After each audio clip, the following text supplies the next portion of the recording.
invitamos aquí a Noticias a las 2 a Juan Carlos Mendoza Herrera, hijo de Juan Carlos Mendoza Galos, desaparecido durante el periodo de la Guerra Sucia y que forma parte del Comité Eureka. Así es. Entonces, ¿nos escuchas bien? Sí, perfecto. Muchas gracias por la invitación. Muchas gracias. Qué fuerte el video, qué fuerte. Sí, justamente lo pasamos para recordar cómo fue que toma protesta en medio de tanta protesta de los senadores de oposición y cómo la defendieron senadores de Morena principalmente. Pero pues Juan Carlos, muchas gracias por el tiempo para estas preguntas que tenemos en cuanto a lo que está sucediendo con la CNDH. Entendemos que el Comité Eureka, a raíz de todo este tema de la posible reelección de Rosario Piedra, digamos, se dividió un poco en dos partes, quienes como que apoyaban su reelección y quienes pues no tanto. Entonces, si nos puedes explicar un poco de eso, qué ocurre en el Comité Eureka y pues qué se opina desde el lado donde tú firmas esta carta en contra de la posible reelección de Piedra junto a otros 6 compañeros. ¿Qué opinión pues les merece esta posible reelección, que ya se esté perfilando esto en el Senado? Sí, mira, nuevamente gracias por el espacio y si me permites rapidísimo, me gustaría recordar cómo se funda el Comité Eureka, que es un renombre que recibió el Comité en Defensa de Perseguidos, Desaparecidos y Presos Políticos en los sexenios de Luis Echeverría hacia acá. Y justo a través de la demanda de búsqueda de las madres que sus hijos por su participación política habían sido desaparecidos, habían sido asesinados o habían sido encarcelados. En esos tiempos, estoy hablando de la década de los 70 y sus siguientes, no había espacio a la participación política dentro de las instituciones, ni había un Estado de Derecho. Eso es historia, eso es claro. Por lo tanto, un comité era eso, un conjunto de personas que tenían un fin común, en este caso exigir la presentación con vida de todos los desaparecidos, y eso agrupó a un crisol, a un mosaico muy amplio de personas con ideología política muy distinta, pero que lo que nos mantenía unificados era la demanda de la presentación con vida. En particular, mi abuela se integró al Comité Eureka en marzo del 82, después de que en diciembre del 81 mi papá fue desaparecido por la Brigada Blanca. Una cosa interesante que vale la pena recordar es de que parte de este escenario es de que la investigación y la búsqueda corrió a cargo de las mamás. En particular, establecer que fue el ejército a través de organismos como la Brigada Blanca y la Dirección Federal de Seguridad. Fue una investigación por años que además se hizo a nivel internacional y nacional. Uno de los principales problemas con la desaparición forzada es que las personas que son víctimas de ese delito pues quedan invisibilizadas ante el Estado, es decir, el Estado las desaparece, pero entonces ya no son sujetas de derecho, ya no hay un organismo del Estado que se encargue de impartir justicia, de esclarecer su paradero, de establecer, digamos, si han cometido algún delito, que sean presentados ante autoridad competente. Cuando por fin en el ascenso de Andrés Manuel López Obrador se rompe con este paradigma, es decir, que creíamos que en este país iba a haber un Estado de Derecho más claro, instituciones de participación política más amplias y sobre todo el movimiento de ONGs que llevarían a Andrés Manuel López Obrador a triunfar, iban a ser reconocidas como compañeras, por así decirlo. Entonces, en ese sentido, nos pareció que el Comité Eureka iba a tener un papel ya dentro de las instituciones, y eso fue un error, porque tras un decreto presidencial y tras que la Comisión Nacional de Derechos Humanos fue presidida por una persona que fue es integrante del Comité Eureka, pues esa situación no cambió.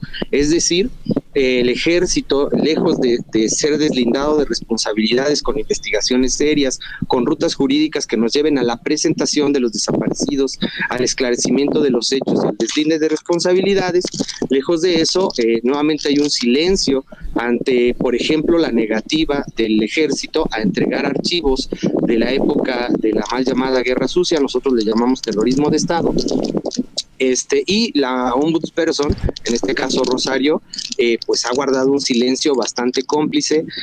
También se ha mantenido al margen, por ejemplo, de los señalamientos o de la apertura de rutas jurídicas que realmente castigan a los perpetradores de esos crímenes.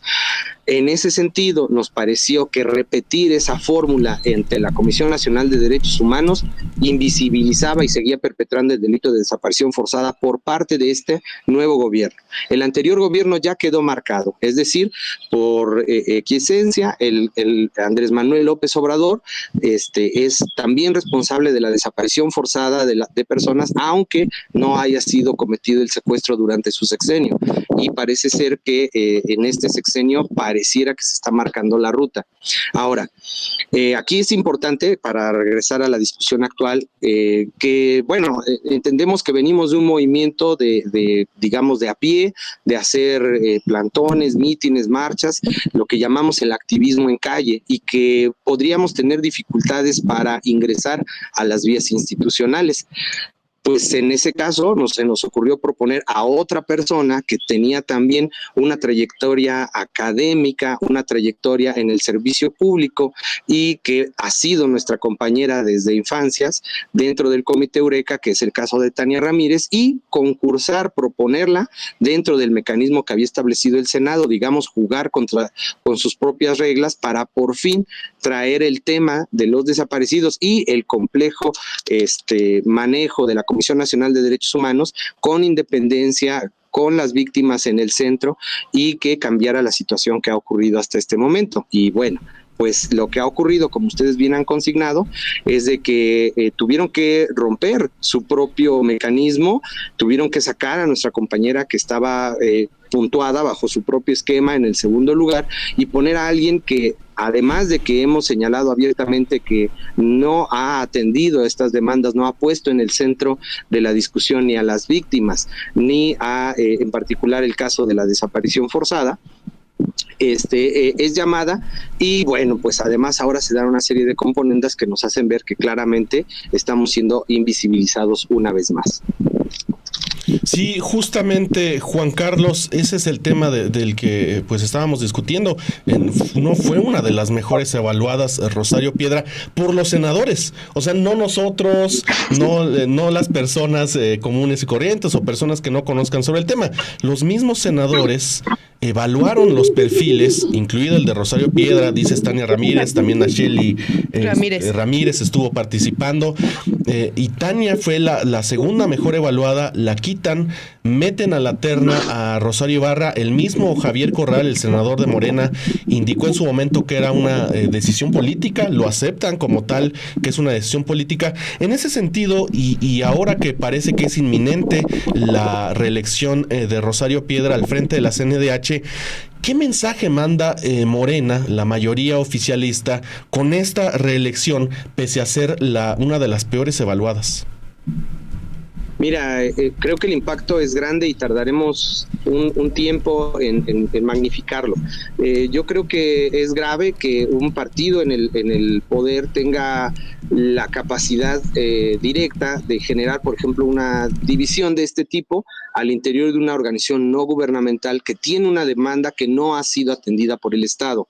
Eso es un primer asunto de gravedad. Un segundo asunto de gravedad es de que los mecanismos de contrapeso en los cuales está sentada nuestra actual democracia implican reglas claras y digamos un piso parejo para todos aquellos que queremos o proponemos una forma de vivir en este país, y pues claramente la mayoría de Morena ha sido utilizada para quebrantar esa idea.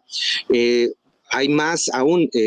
Nos preguntamos si el sexenio pasado, en estas vías jurídicas, nuevamente el tema de la desaparición forzada pasó a un segundo plano, a una recopilación de memoria, a tener nuevamente una comisión de nombre largo y alcances cortos, para parafrasear la lucha de las doñas.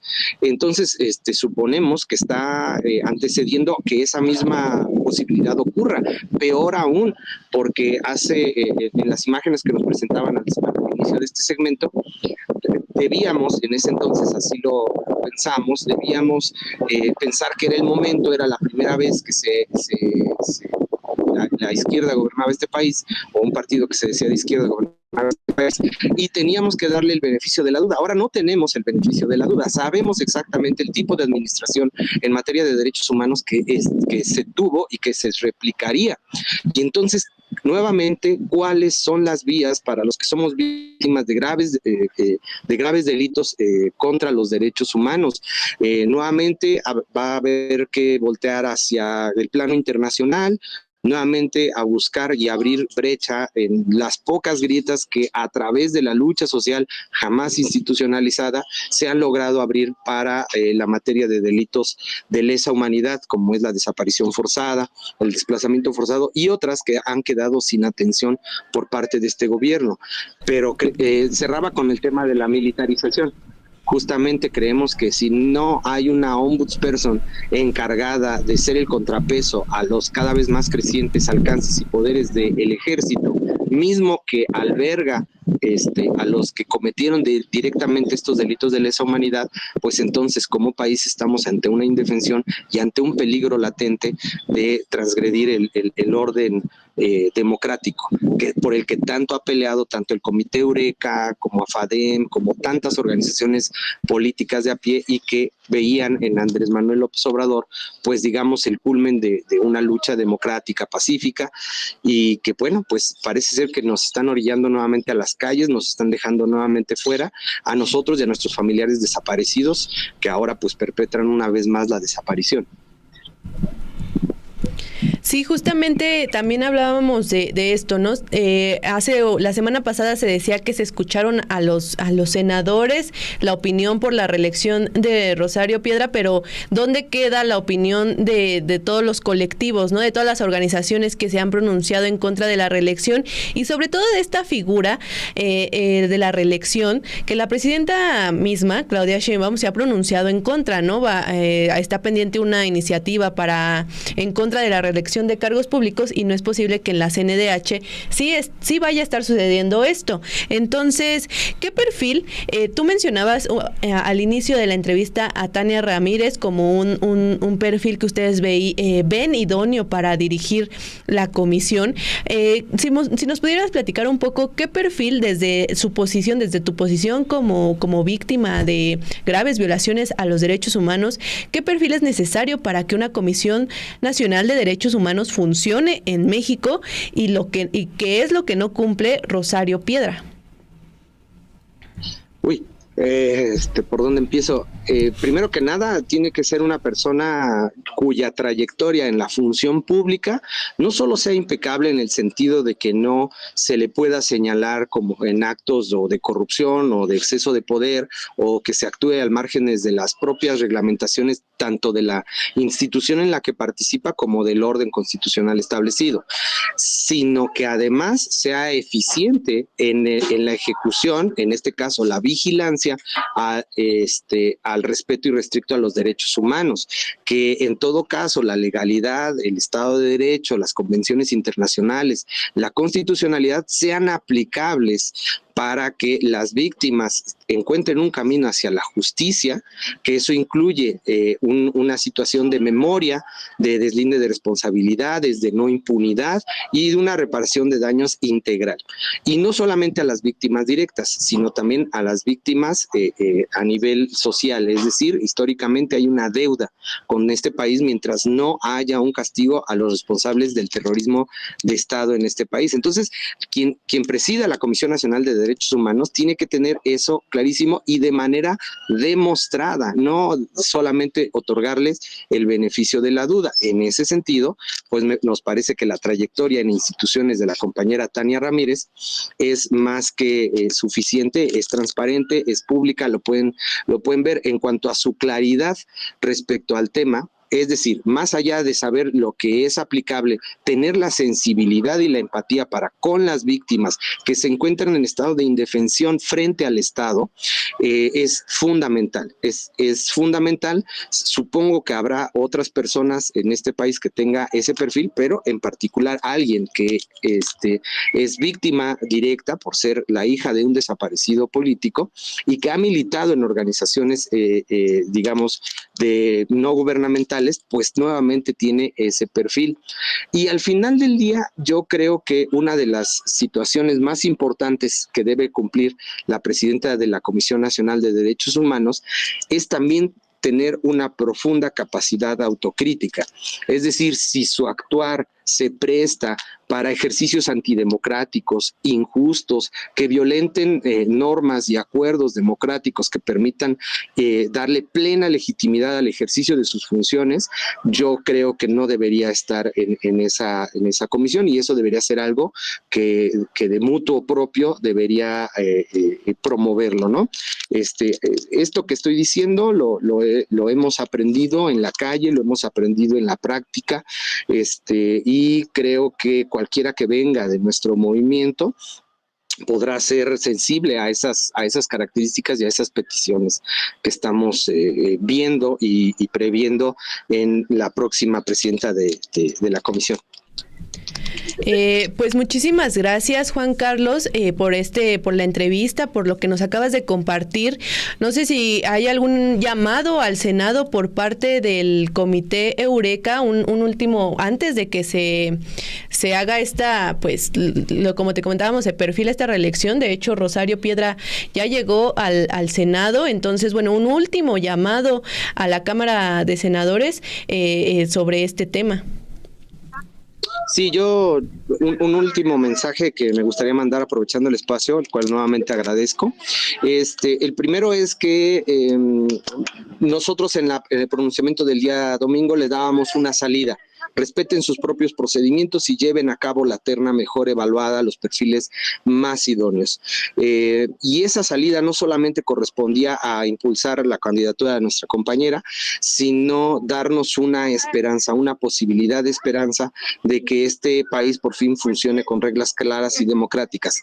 Nuevamente yo creo que reiteraría nuestra petición, nuestra postura de esperanza ante el nuevo gobierno para que adopte verdaderos mecanismos transparentes, de piso parejo, democráticos, justos, de idoneidad, y que sobre todo nos antecedan en la práctica a cómo será el ejercicio de la protección a los derechos humanos durante el próximo gobierno.